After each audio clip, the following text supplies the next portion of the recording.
The 1, 2, 3 protocol, is it really as easy as 1, 2, 3 leh?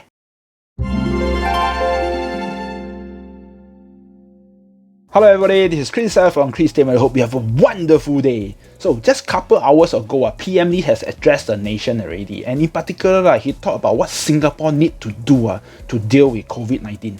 However, during his speech, there is something that he mentioned that I find it very interesting, and I think we should listen to it again. We should respect COVID-19, but we must not be paralyzed by fear.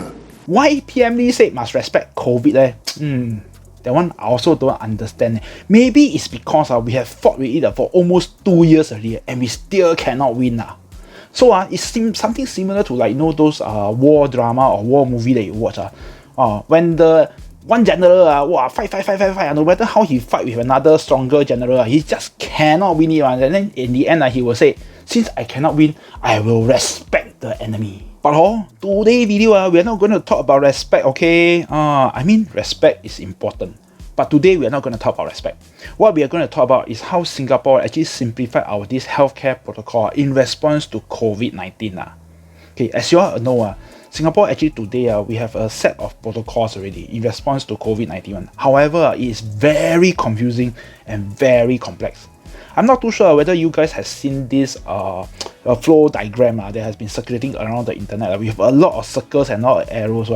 I also don't know whether that one is true or not. But if really that one is the current protocol, walao, I tell you, that one is damn complex. No wonder nobody can understand. But then not only is the current set of protocols very confusing and very complex, it also put a lot of stress onto our healthcare worker, which is why Minister Ong actually highlighted the 1, 2, 3 protocol. Okay, it is a set of protocol to actually replace the current complex and confusing protocol and aim to actually teach or to educate the general public in the event that they are either tested positive or if they are in close contact with any positive case, what to do. But is this 1, 2, 3 protocol as easy as 1, 2, 3 leh? Well, let's take a closer look, okay, and we can discuss in much more detail to see whether is it really simpler or more confusing. Okay, for protocol 1, okay, those people who are unwell and tested positive okay, please go and see a doctor. The doctor will then go and assess to see whether this person got a high chance to kena COVID or not. If very high chance then the doctor will do a test. If the test come out positive, the person will then ask to isolate himself at home first. Okay. Meanwhile, the doctor will then go and contact MOH, and MOH will then go and contact the person to instruct them what to do next. Okay. By default, home recovery is the base plan. However, if the home is found to be unconducive to do home recovery, then MOH will advise the person to actually go to the COVID isolation facility, CIF. Another acronym. Okay, but then doesn't matter in protocol 1. It doesn't matter whether you are isolate at home or isolate at the CIF or anywhere. Okay, as long as you are vaccinated, you just need to stay there for 10 days. If you are unvaccinated, you need to stay there for 14 days. Once 10 days is up or 14 days is up, the person can discharge already. Yeah, what this means is, there's no need to do a test before discharge. So it actually changed from a test-based program now to what we call a time-based program. For protocol 2, is for those people who, when they do the ART test, that they tested positive, but then they display no symptom at all. Okay, for this group of people, they need to isolate themselves at home for 72 hours. Okay, once 72 hours is up, they need to go and do a retest using the ART. And if the test result is negative, then they can resume their normal activities already. But if the test turns out positive, or if during the 72 hours they become unwell or whatever, then they need to go and see a doctor.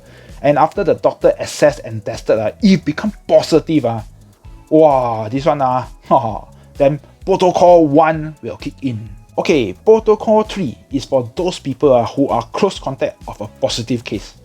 Okay, and then for this group, there's this thing known as the health risk warning, which lasts from 7 days from the days it was being issued.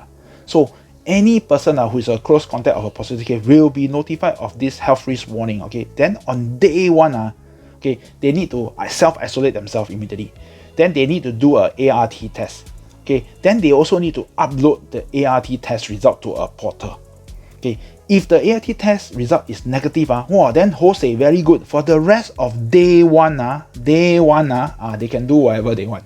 Okay, then for day 2 till day 7, okay, they need to do a ART test before they go out. So every day if they want to go out, they must do one ART test. Okay, but then they don't need to upload the result.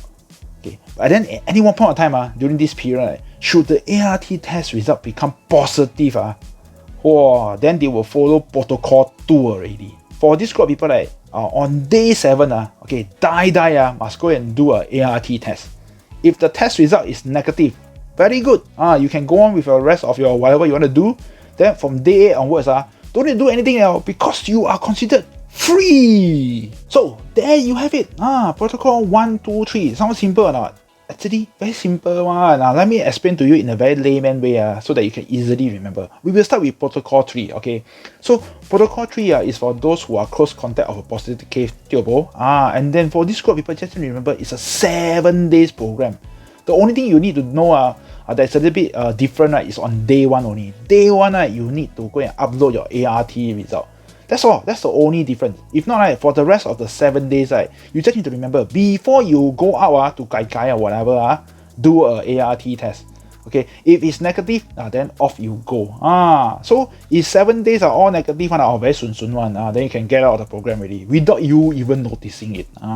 But if you become positive, then things might get a little bit, I won't say complex okay, but it will be a little bit mafan because you need to go to protocol 2.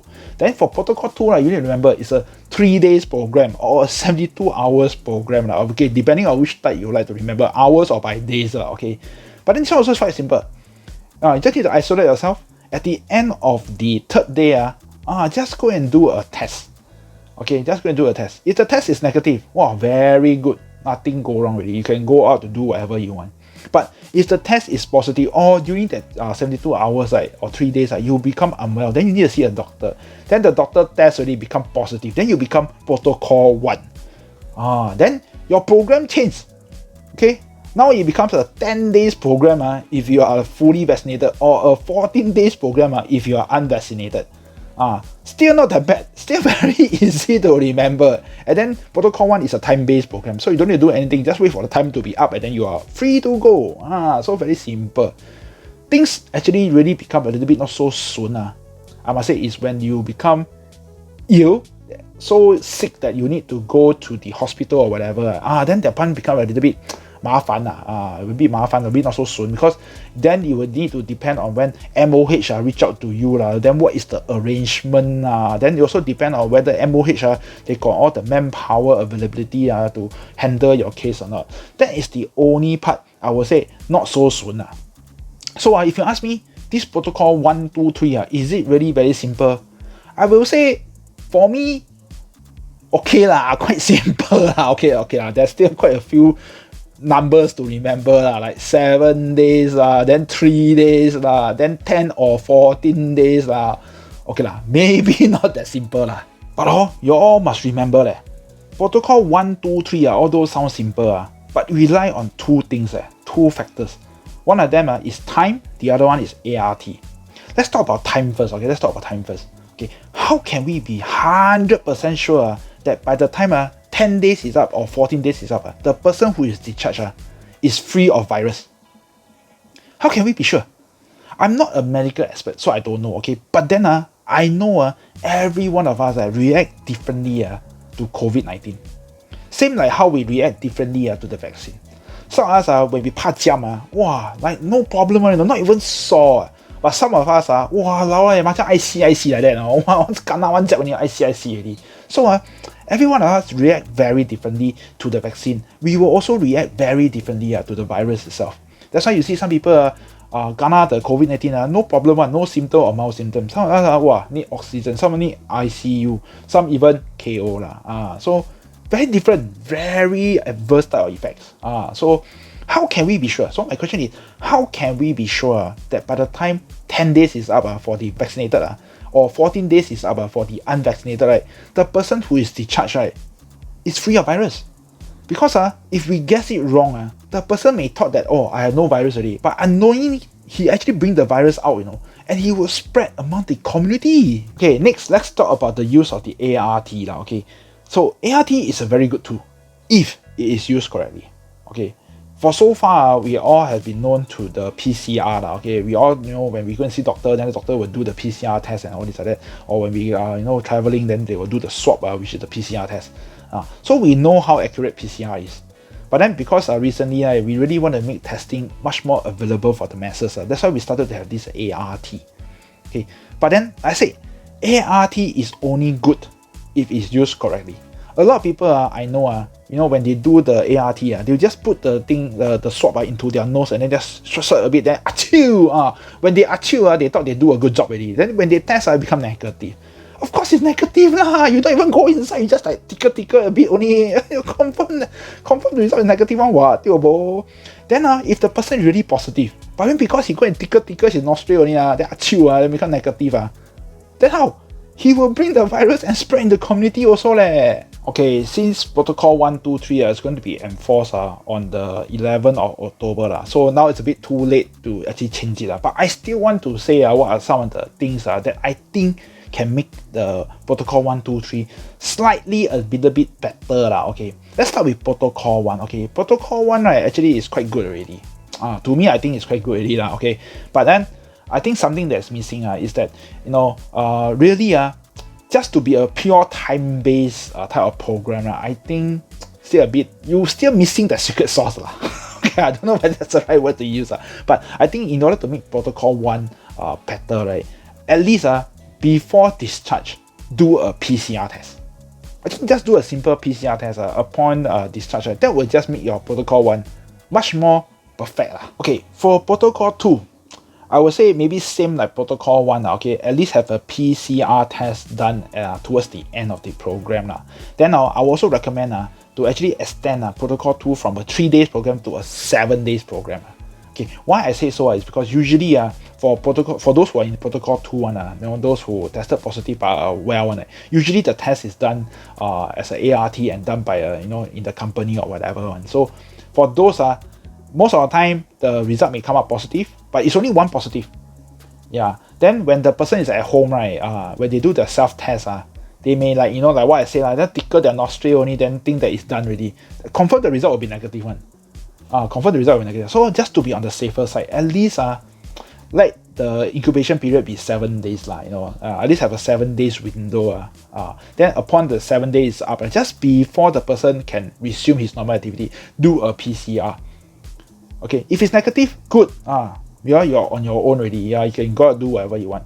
But if the PCR become positive, you may know that you have saved a lot of lives, because that 7 days, if you never implement these 7 days, and if you never implement a PCR towards the end, that 4 days extra one, you don't know what this guy may have done. He may have just spread the virus to a lot of people in the community. I think for protocol 3, actually quite okay already Okay, I don't know what to do. I don't have any recommendation for protocol 3 I mean, if you have any maybe you can just comment below and let me know Okay, the only thing I would say for protocol 3 is just to make sure that we have enough supply of ART available Okay, there's another piece of news which I find it quite important but I don't know why I think it's because of the PMD speech so it overshadowed this piece of news. Actually, this piece of news with regards to COVID-19 measure is actually very important. Okay, it's actually very important. So in case you miss it, so this is it. Okay, so starting 13 October, okay, for those who are unvaccinated, okay, there will be no more makaning in the hawker center and no more going to gai in shopping mall. You cannot go inside the shopping mall. Yep, you heard me. For those who are vaccinated, yes, you can go makan at the hawker center. You can go gai in the shopping mall. Okay, but only 2 packs. Big news, right? Big. To me, it's a very big news. That's why I don't know why it was like kind of overshadowed. Okay, but never mind. Since now I'm here, I will tell you guys. Okay, so if you all remember, just a couple of weeks ago, Minister Lawrence Wong, I think he mentioned that for those dining, okay, so in restaurants, is 2 packs. Okay, fully packs. Then for hawker center and kopitiam, okay, it's 2 packs, irregardless of vaccination status. Okay, now got changed already. So now if you are unvaxxed, even makan at hawker center or kopitiam, all cannot already. Okay, but you can still dabao lah. You can still dabao. Dabao is if they really stop you from dabaoing, then something is wrong lah. Okay, you can still dabao, no problem. Okay, dabao is still okay. So for going to shopping mall to gai gai or patau only couples can do it. Okay, so for family like me, either I go alone or I don't go lor. No choice. I cannot just go with my wife then leave my kids at home. No 二人世界 one. Okay, for married families. Okay, so anyway, so this is a big change. Okay, whether you say it's discriminating or not against the vax and unvax, I think very hard to say lah. Okay, anyway, vaccination is a personal choice ma. Even you want to report your vaccination status or not, it's also your personal choice. Okay, but then having all these things in place, I really don't know whether is it a move to actually encourage more people to actually get vaccinated, or is really to curb the spread of the virus lah. Alright, that's it for this video. So if you like this video, please remember to share, okay? And if you love it, please give it a big thumbs up. Give it a big thumbs up, okay? Don't be paiseh, give it a big thumbs up. And if you're new to my channel, like I said, please don't be paiseh. Go and click the subscribe button. The subscribe button is there. Just go and click it, okay? Click 1 time can. Don't click 2 times or many times. Later you unsubscribe one, I have a lot of people do that already. Well, they click like very song like that. They thought they can give me a lot of subscribers. No, just click 1 time can. Make sure it becomes subscribed, then okay already. Then don't click it again. Then you also see the bell button, right? That one FOC one. Please go and click it so that you'll be notified of any new videos that I will be doing lah. Okay, so till my next video, please remember, if you are going out, please wear your mask, okay, and stay safe. And this is Kriscell signing off.